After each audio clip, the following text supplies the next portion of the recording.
are. Welcome everybody to the Oranges Toolkit, first ever Fruit for Thought chat. The Oranges Toolkit, we love anything vaguely cheesy that we could say about the word oranges, so we thought Fruit for Thought was a great title for our webinar series. And our first guest today is Professor Ian Hickie. Welcome, Professor Hickie. Hello, Nicole. Pleasure to be here. That'll be the last time I call you Professor Hickie. Yes. Should I just say, to introduce Ian is the co-director of Health and Policy at the University of Sydney's Brain and Mind Centre.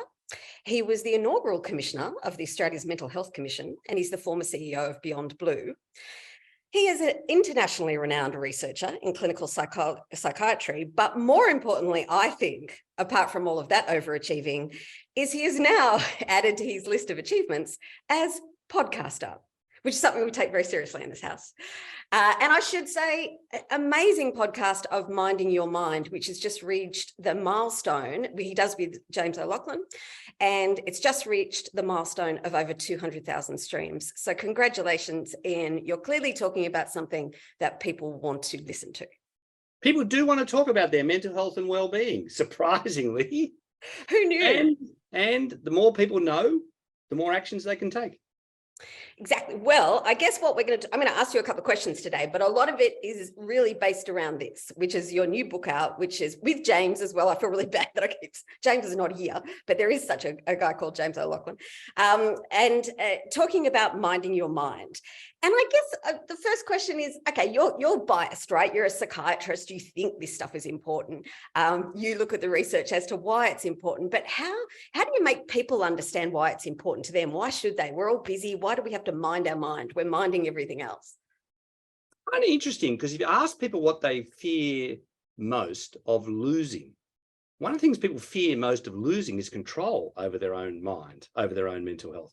And they often think about that in terms of like aging, like dementia, or in my areas, great fear of developing a mental illness, that I'll lose control. So they kind of fear the bad end. What they don't tend to think about quite so much is how dependent you are in everyday life on how well it functions for you to actually enjoy life, to get pleasure from life, for life to be very full, is dependent on your capacity to be mentally fit. I think we kind of get it about being physically fit. You know, if you're really physically lazy and unfit, there's a limit to what you can do. There's a limit to what you can enjoy in life. So most of us, to some degree, have had to take some responsibility for our physical health and physical fitness, not just to avoid illness, but to actually participate in everyday life. Well, I'd say if you think about it, your mental health, your emotional life, your cognitive life, your capacity to work, enjoy relationships, get pleasure out of everyday life is dependent on that thing we call mental health and well-being. And so what you're really saying is if we did the preventative work, we don't have to do the cleanup work should all the wheels fall off. It's kind of both. You know, even when you get sick, it helps if you're physically fit.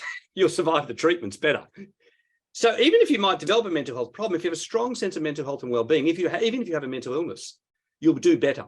But there is a preventative aspect to it too. Yes, many of us would do a lot better in terms of managing chronic stress, the difficulties in our life, responding to the challenges in our life, if we had a better understanding of our own mental health and well-being. And so we slept better, we exercised better, we drank less, we engaged more, we did stuff with others, we functioned better as parts of social groups that coped with adversity when it comes along. You know, life is tough and then you die. Like fundamentally, you know, kind of like there's going to be challenges. If you live long enough in your own personal life, in your physical health, in your workplace, stuff is going to happen and you're going to have to respond. And the notion of resilience is really interesting, very individual, is stuff will happen, it will destabilize you, but how quickly do you restabilize? How well do you function? And that kind of notion, you need to have thought about it. Like what really gets under your skin? What really upsets you? What keeps you awake at night? You know, what sort of things on the other side of the coin make you feel more engaged, make you function better, think better, remember better, engage better, be a nicer person. As some people suggested to me, Ian, you should work on being a nicer person. You know, like how could you do that in the relationships that you care about, intimate relationships, kids, parents, wider social groups? So I do think it's true. We have not given enough active thought to that, to monitoring that like we do for our physical health, you know, which most people assume they've got to do some stuff in their physical health to stay well. So some of that stuff you can do in your own mind and in your own private life. But one thing we talk about at the Oranges Toolkit a lot is we talk about workplace wellbeing. So I guess, you know, a lot of us spend a third of our day in the workplace, possibly more if you're adding more of that bit. You're awake. More. More, yes, and more when you're thinking about it, and more while you're on the train, and it particularly. So a good portion of your life is dominated by your workplace, and that's sometimes harder to manage your mental health because sometimes your workplace is not in your control. How important is it to be happy and connected at work? Does that have an effect on your own mental health? Yes. Now, you've alluded to two things. Much of the work I've been associated with myself over the last 40 years. Once I was a professor of community psychiatry, I cared about things outside of individual heads. But because of brain imaging and involvement in brain sciences and involvement of individual psychology, for about the last 40 years, we tended to disappear inside our own heads, as if humans are isolated things or brains in a bottle, separate. But humans are incredibly social animals. Our capacity to do what we do is dependent on actually being able to function as part of groups. We're not actually the smartest, the fastest. We actually, all the other animals would kill us and eat us if we didn't function so well as social groups. We're very smart as social groups and protect our young, etc. So we are very social animals. These days, and even more so, more people spend more of their lives in the workplace.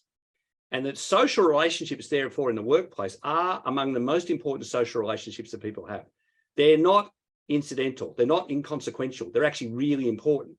So, and who you work with, and therefore, not just happiness, but your contentment, your involvement, the quality of those relationships in the workplace. Now, don't tell everyone at home this, but they're often more important. They're actually the people you go to every day. You can choose to be engaged with. You can enjoy their company. You can have coffee with. You can leave the home behind post-COVID. You can choose to be, and it can function well. Interestingly, in younger generations now, many people, younger people, talk about where they would prefer to work on the basis of the work, not the money or the status or etc., because of the quality of that. And good functioning companies, productive areas have strong team dynamics, strong collective action. So some of it is organizational, of course, about autonomy and decisions, but a lot of it is actually the quality of those relationships and how much control people can exercise. So well-being in the workplace has now become very important to the economic future of companies, but also to employment, to retaining good staff, to actually having the capability. And then, of course, people want to be productive. People don't want to just be happy. People want to do stuff that makes a difference. And often to do that, we need to do that as part of teams, as part of groups, part of whatever your workplace does. That's really worthwhile and it achieves, and you're an important part of that. So the collective identity, the collective resilience, its capacity to cope is really interesting. Of course, we saw during COVID, everyone had to disappear, like not much fun. In fact, people's general mental health and well-being took a dive. We like to be there, to get out of the house.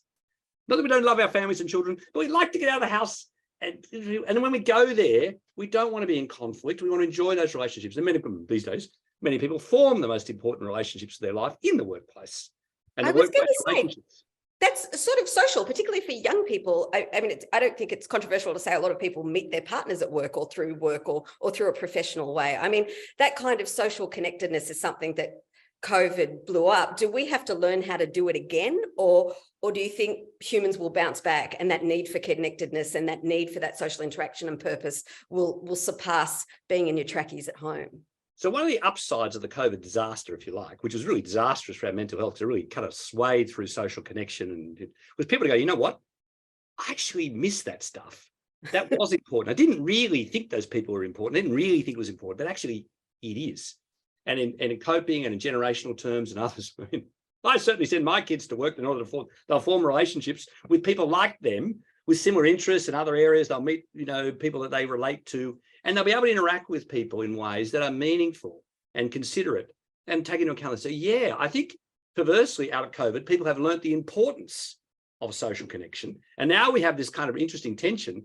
Sure, we all like time at home. We all like the flexibility. We all like what we can do. But then again, actually, I quite like being with people. Yeah, and sure. Ideas and productivity and challenge. And as I said earlier, a lot of things, despite what we think, we cannot achieve on our own. We actually achieve better as humans in functional social groups. And that relies, and we all need each other. I mean, today you might be no good, but tomorrow I might be no good. Like we need as a groups, we're going to have different periods of our life for different reasons where we need, you need to know, not just the kind of question, are you okay? Which is a nice Australian expression. A better expression would have been, are we okay? Are we as a group okay? And are we functioning on different days? Apparently I have bad days, and other times other people have bad days. But collectively, different periods of our life, we continue to function collectively, and we're there for each other. So these relationships outside of family that people have tended to sort of break up into simple boss versus employee or work-life balance. You know, I only have life at home. The work is just, I'm an automaton at work. I don't have relationships. This is nonsense stuff. I love going to work. I have some of the nicest people in my life. They're here at work. They actually care about what happens to me. You do. At home. Not so much. Not so much. Okay, I love Are We Okay? Because actually, Are we okay? For every manager or employer on the call today, Are We Okay? Should be, I think your takeaway from this. Do you know whether the people in your workplace are okay? Should you know? Hang on, should you know? Yes, so I would suggest the future for management is you're going to get asked, what is the data? Do you have any evidence? And do you have any evidence responding? Often in big organizations, what's more interesting isn't the average, but the variation. Are certain parts of your business, your organization's not okay? For what sets of reasons? Are some doing well? They're coherent, they're cohesive, and the mental health and well-being of that group. Don't worry about the individuals. You can just look at the group, it's quite good. Another bit's not in other organizations. So I think in the future, you know, we've had a lot of emphasis in work health and safety, obviously on physical health and protection. Really, in the workplaces we have in a place like Australia, for many of us in, you know, white collar and other, you know, cognitive-based industries, it's the mental health and well-being is the problem. That's where the risks are. But also, what are you doing? Do you know? What are you doing to promote better mental health and well-being? Not just what are you doing to reduce risk, bullying, harassment, you know, sort of stuff, like low-level risk stuff. What are you doing to actually make it a standout leader in the field? And do you have anything beyond anecdote, or you just have? But that feels almost preventative as well. That feels like what you're saying is if you were the kind of manager or employer who understood that your people being connected to one another, being connected to purpose and working together as a team really well is as important to your bottom line as some of the other business metrics that we're used to using and talking about. Is that because people find it so difficult, and maybe managers do too, because they don't know where you overstep the line here, but is it because the words mental health or the words, you know, well-being are charged with, oh, I don't know if I can go there. What's the line between somebody's private life and their work life? Is that sort of a barrier? Yeah, historically and culturally, yeah. Too many Anglo-Saxons, too reserved, non-expression, shouldn't go there. He hasn't been to work in months. He hasn't been at work in months. He's crying in the office, but shouldn't perhaps dwell on it. Whole team isn't there. I was doing a large team in the Canberra bureaucracy a while ago, and they told me that two of the management people were never there. I went, like, how do you function if two of the people are never there? Oh, we don't like to discuss it. We just, you know. So it is historical and cultural. Part of it's a privacy thing, not wanting to invade, not wanting to intrude. On the other hand, I think really things have shifted. So, okay, the workplace is just one setting in which people transact their lives. So you're not necessarily to blame. You know, if I'm having trouble with my private life, I'm having trouble with my kids, I'm in trouble with it. I'm not saying it's your problem. I'm not going to necessarily turn around and blame you, which is what kind of a lot of the risk management stuff fears. As distinct from what's the supportive environment, very important part of people's lives. How do we maximize that? How do we hold on to staff? How do we retain the staff we really want? How do we reduce turnover? You know, how do we actually bottom line, but also in promoting genuinely the value of this economically, but socially in our particular companies, in our workplaces. So value. I'm tied up with concepts related to measuring mental wealth, the mental wealth of our nation, the mental wealth of companies, the mental wealth of organizations, because smart managers get it. You waste a lot of money and time and effort. If you don't, it's going to cost you. Staff turnover, staff absenteeism, low productivity, as well as poor social citizen, you know, in those areas. What happens in some of those workplaces, and we all know them, where there's a culture of it's important to be busy. And a colleague of ours at the Oranges Toolkit, Tegan Davies, has a great example where she says people very, very rarely let the power on their phone go below 80%, but they very rarely take care of their own energy levels and their own how well they're feeling. What do you do if there's a culture of burnout is good or burnout is fine? You know, we're just so stressed and we're so busy. How do you, as an employer, say, look, I want you to be busy and I want you to be productive, but I don't want you to harm yourself? Yes, I'm in one of today's paper, The Guardian, I recommend it to you, where I've talked about what is popular is often dumb. And it's got to do with cognitive performance, actually, with enhancing drugs, staying attention all the time. The more that people just attend and react or just try and stay awake all the time as if they're a machine, their cognitive function is actually worse, not better. They make mistakes. They can't deal with complex problems. They don't solve. So they're sitting there 16 hours a day to prove I'm a good employee. Actually, they're a bad employee. Actually, if the more and more your work is dependent on people's cognitive capacities or their emotional capacities, the more you have that 24/7 on thing, you can actually watch people's performance go off. Humans are not machines. They don't work 24/7 factories. They have 24-hour sleep-wake cycles. In order to think smart, you have to sleep each day. In order to set your circadian clock, you have to go outside each day in the sunshine. I don't know if you've ever done this, Nicole, but some of the greatest problems I've ever solved happened when I was asleep. There's actually quite good evidence that people are sitting up all night, I'm going to solve this problem, I'm going to solve this problem, I'm going to solve this problem. They don't solve it. Those who went to sleep and wake up in the morning and go, oh, I know what the answer is. Actually, they've solved the problem while unconscious, while asleep. It's Which really is interesting. Mine gets solved with the dog walking. But anyway, by the Dog by, walking, there's another one. walk There's your another dog. one, By physical dog. activity, being outside, breaking up. So this idea of, the junior lawyer, the junior finance person, the junior doctor, who's just got to be there all the time, 24/7, attending. We don't let airline pilots do that because they crash planes. They make mistakes. They don't do things. They don't solve complex problems. They actually just sort of stick at it and get worse and worse at it. But that feels like that comes from a leadership level. That's got to come from the top down, because if a leader is showing, and maybe this is where hybrid work helps us with this particular problem, in that not everybody's expecting to see everybody between 9 to 5 anymore, and we've hopefully blown up that concept. But it really has to come from leadership to say it's quite fine to go and pick up your kid from school, early one day. It's quite human of everyone to be human. This is where the hybrid thing has real advantages. So I think people have actually, again, COVID had to blow up the 5-day working week. And now it has people going, you know what? There's advantages here. I can go for a walk in the middle of the day. I can walk the dog. I can get the kids from school, and then I can deal with that. And then when I've got time to think at 7 o'clock at night or 6 o'clock in the morning or on a Saturday morning when it suits me, I can do the job better. I'm more productive through that flexibility. So I think that is an important consequence of the hybrid kind of arrangements. But the leadership thing, I think, is really important. I was talking to someone else in a very large corporate firm the other day who made the analogy with great sporting teams in the Olympics and stuff. There are certain periods where you have to perform, and it may be in your business, in my business, certain grant rounds, certain parts of the year. We have to be on more. We have to react. We have to get involved in things. But we're not on all the time. You can't be at your peak performance, and any athlete knows this. You can't be going to win the gold medal every week. You have to train, taper, recover. You have to recover. Any sporting team knows this. They run on Saturday night. They're all got to recover Sunday, Monday, Tuesday. They can't do the same thing. But in the mental industries, people have got this crazy idea that they can just do it continuously, 24/7. And if they're just awake, they'll do it better and better. It's not true. So this leadership issue, I think, is critical. Do leaders in organizations, people say to me, where are you? I say, I've gone walking in the national park. I've gone whatever I've got. I know, I see your tweets. You're on a headland somewhere. There's a reason. That's true. Follow my Twitter. There's a reason I'm showing that. I'm out there talking about body clocks and doing stuff, but I'm actually out there, not in my office on Saturday, when I'm, deliberately.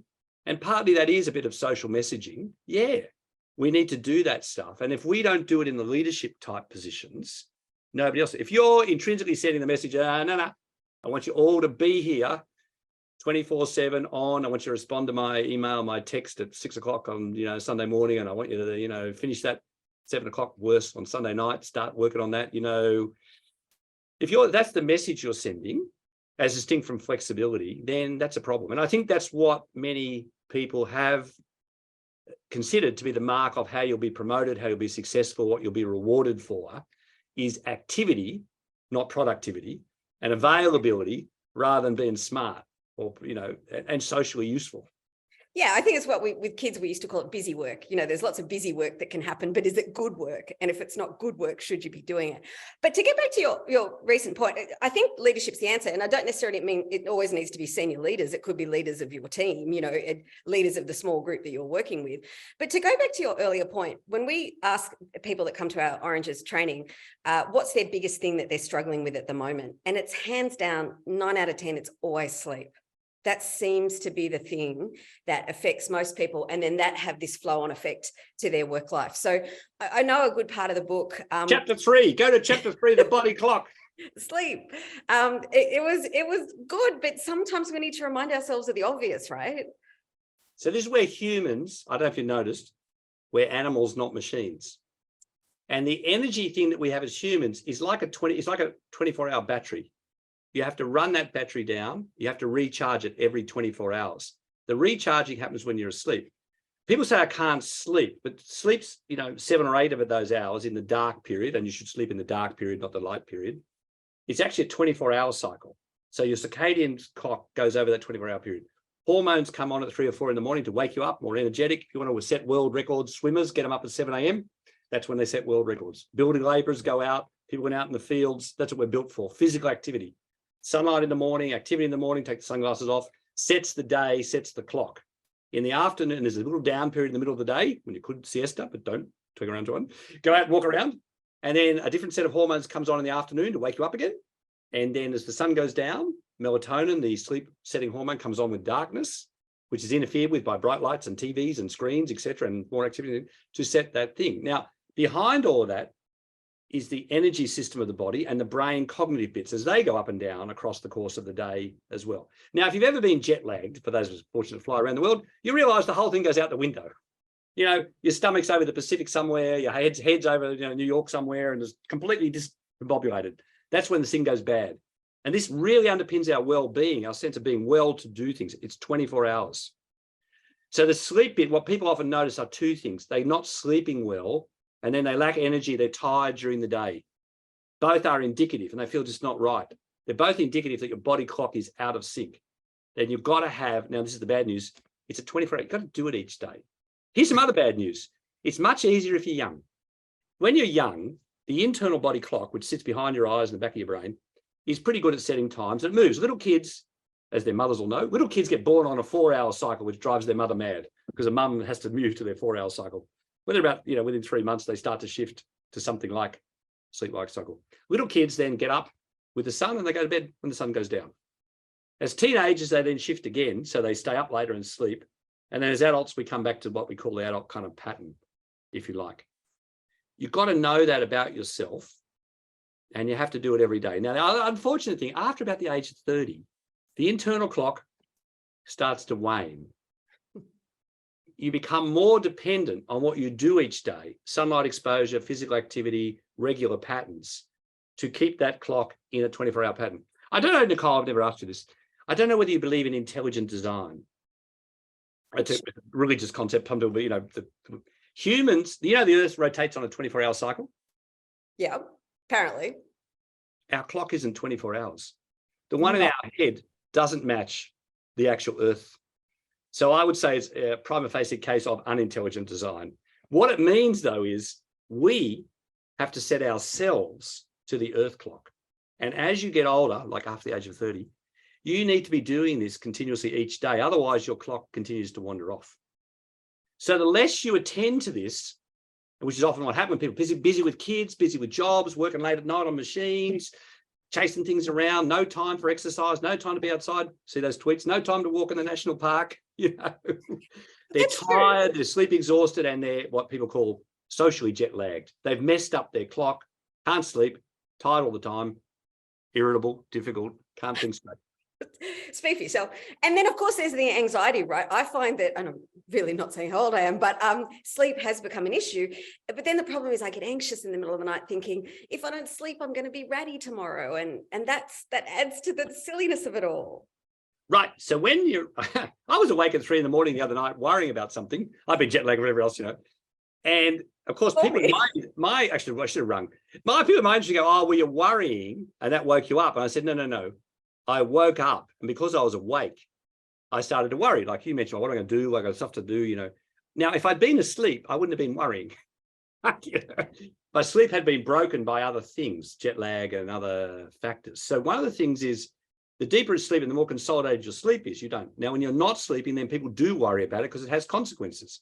If you're sleep deprived, you can't think straight. If you're sleep deprived, you get irritable. If you're sleep deprived, you make, I don't know. You're not doing a great job at work. You start to trip over and fall and drop stuff, and you make other mistakes. You make motor mistakes as well. Not good. Looks very bad. Looks very bad. So actually, sleep. And this is the human problem. I mean, I don't know if people have noticed. but we live a long time. Evolution didn't envisage 50-year-olds, let alone 60-year-olds, 70-year-olds. You know, evolution for women said about 25 will do it, and for men about 30 will do it. You know, like evolution didn't build in this thing. So we've outlived. And now, and sleep's one of those things which becomes harder to consolidate with age, partly because these internal mechanisms just don't operate the same way. But it means you've got to do more. You've got to get the external signals to set that thing to sleep better. And Okay, it's the quality of sleep, not the time of sleep, not the duration. So some people could just live with less sleep. They actually, I think Kevin Rudd famously got 4 hours sleep at night or something. Well, He's actually, one of the best living examples of how no sleep can lead to disaster. okay. That is not true of Kevin Rudd or of Donald Trump or of anybody else. So there's a limit. So there is a natural variation. But anyone who tells you they perfectly functioned well and they had only 4 or 5 hours sleep a night, ask their wives, their friends, their workmates. Okay. Good point. Colleagues. So, but it is, some people oversleep because they've got very poor quality sleep. Sleeping longer is not necessarily the answer. There's a period of deep sleep, slow wave sleep, very important to memory consolidation, waking up refreshed. So there's different components in sleep, dream sleep, slow. So the components of sleep have to be there. And the deep sleep bit, the slow wave sleep bit, is the restoring bit, brain back to normal. Now, many mums will know this because many mums who have breastfed, they only needed to do it for a short period of time. And guess what? It puts them into really deep sleep. So they may have only slept for an hour or two while breastfeeding, and yet they're okay. And others who've slept for 6 hours and didn't get any deep sleep are no good at all, like the dad of the small kid, you know, who didn't get to sleep, is off the wall. And mum's going, what's your problem? You know, I've only slept for 2 hours. Yeah, exactly. Well, the difference is the mum actually had deep sleep for 2 hours and the dad didn't. I think that's where the resentment begins, but that's a different topic. It's another whole podcast.